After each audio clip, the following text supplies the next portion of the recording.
Good morning, Brad Washa, one of the operations section chiefs with the Alaska Incident Management Team on the Aspen Acres Fire for July 11th. I guess it's a Saturday. This is also our 11th day on the fire. Again, we're looking at this fire long haul. We've done a lot of good while we were here. There is a plan for a transition for a new team to come in, and we'll talk about that more in the next few days. But this is a long duration event. It's not going to be out before we leave. And like many fires that occur on the Colorado Front Range, they can go well into, well beyond today, and many times it's the snow that falls in the wintertime that puts them out. We've even had fires where the snow has fallen, they've gotten a foot of snow, then you've gotten a Chinook wind, and the fire still is making major gains. So we're looking at this from a big picture standpoint and not just what's happening today. So with that, our weather for today, yesterday, we had some thunderstorms around the area. Didn't really put much in the way of precipitation on the fire itself. The majority of what we saw were outflow winds that I wouldn't say it really caused us a lot of problems yesterday, but we did have some winds that were blowing around the fire. Expecting somewhat similar conditions today as far as the weather goes, maybe a little warmer and drier than it was yesterday. Still a slight chance of thunderstorms. But with that, not expecting anything like we've had the last couple of days. And the biggest concern would be, again, those outflow winds hitting a part of the fire that we don't necessarily want to see that occurring. Going into the next few days, continued with hotter and drier conditions as we move in through the weekend and the beginning of next week. So let's look at the fire. I'm going to start where we had the most activity yesterday. It's right above the Jackson camp, and in this area right here, that area across the 165 road, and it's well established going up the drainage. We have been working on trying to contain that, not going direct. Again, it's in very steep terrain where it is. Everything on the 165 road and beyond is in very steep terrain. So we're trying to go what we call indirect. So we've got dozer line coming up from the 165 road, going up the slope. We've also been trying to work off the 369 road, at a number of Forest Service roads up here, trying to come in. We had one attempt and it got into a meadow. The one thing we do like above here is there is some larger meadows, so it did get into those meadows. They ended up getting bogged down because they were wet meadows, so they had to pull back. Then they came over here a little farther, a little less of a meadowy component, more of a forested component. They started working that, but when they started getting active yesterday, they ended up pulling out. With that, with the activity in here, we did hit it pretty hard. We had a number of large air tankers and the VLAT, the very large air tanker, that's a DC-10 size aircraft, come in here and put some retardant, again, trying to check it before we get the line in. And also in between those airdrops, we had a couple of our Type 1, the Black Hawk helicopters working in there, kind of more on the lower reaches of that. This is a major concern for us. We're hoping that we can catch it, but we don't put our strategy in hope.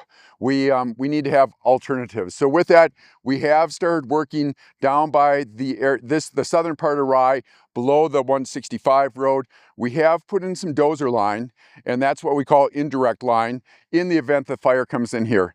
That dozer line by itself will not be enough to stop the fire. We do feel we need to do some thinning of the forest there, as far as there's a lot of understory brush that's largely ponderosa pine with an understory of Gambel's oak and white fir. If fire gets into that Gambel's oak, white fir, it can go from being a surface fire into the canopy.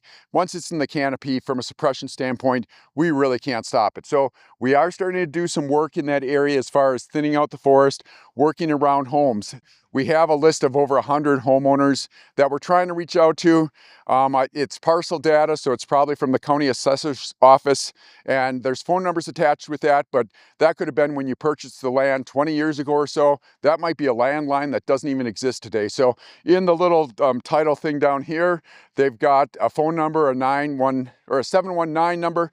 Give that a call. If you're one of those property owners and you want us to do work on your land, call that. People will be there to answer that. There's also an email that you can send a message to. But again, if we can't do anything to further prep that line to provide greater protection for the homes without that authorization. And we also have our loafers office, that's the liaison office.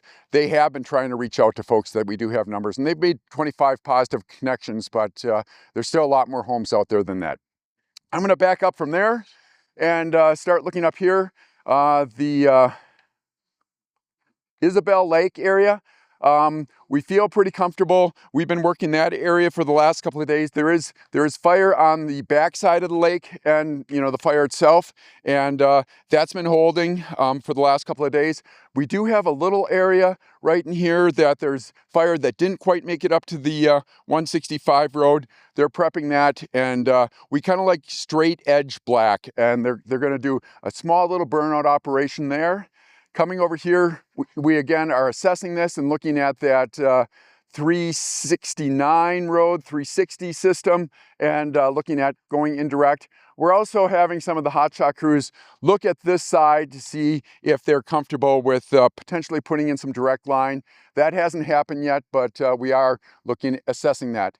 We get up by Bishop Cabin, that's still secure, and the Mangus Ranch area. We've got dozer line all around this. This area also is kind of an area that was somewhat active yesterday, putting up a little bit of a column. That dozer line, we have been able to put hosely in. We did have a little push in one of the drainages, but the division that was working that area was pretty happy with it because it kind of ties into this. Again, this dozer line is not directly on the fire in a lot of points and indirect, and preparing to potentially do a little burnout to connect that. And that seems like where we've been having the most success, either going direct or doing small little burnouts to check things. As we move up, I went up and drove around a little bit yesterday in this area, the green tree area. I think I called it Greenwood. Or is it the opposite? Greenwood area. I called it green tree yesterday. Greenwood, that's looking good. And in fact, we have a little bit of black, so containment on that area. And that's really feeling good. Out at this point, they tried a little burnout operation yesterday morning. The relative humidities were too high and they weren't getting a lot of success, so they mopped that up, but really feeling pretty good about the containment. One thing that we're seeing, we also have containment here. One thing we're seeing on this end, from an operational standpoint, we actually combine that division, so there's less concern out there, and we're starting to combine some of our divisions as we start moving our emphasis on the backside. Speaking of the backside, we are looking at some larger lines going out a little bit farther. Again, if we're not successful with going in tighter, which we do have some concerns whether or not the amount of time it's going to take for us to put the line in on the 360 road and the 369 road. If we're not successful, we want to have, again, backup plans for there, just like we're doing in Rye here. Coming around the corner, still working a little bit of heat here, but each day we're seeing less and less heat. Last night we had a drone flying in that area to look for areas of heat. That's been mapped so that both I don't talk about the night operation. A lot of times I'm guessing the Zach talks about it in the evening update, but we do have night operations out there every night, and that's still continuing. Seeing good black. We are getting a few calls so black completely around here. As this area is getting repopulated, give us a call if you see any heat in the area. But and we are getting some of those sort of asks, but we do still have resources in here. Just because it's black doesn't mean we leave the area. So with that, again, getting into hotter and drier conditions over the next few days. In some cases where we're doing mop-up, that can be a good thing because some of that heat that's been kind of hiding out there is going to make itself shown, so we can find that better. But it could play a role in what happens on this backside, and we're watching that diligently. So with that, that concludes the operational update for I guess it's July 11th. Thanks.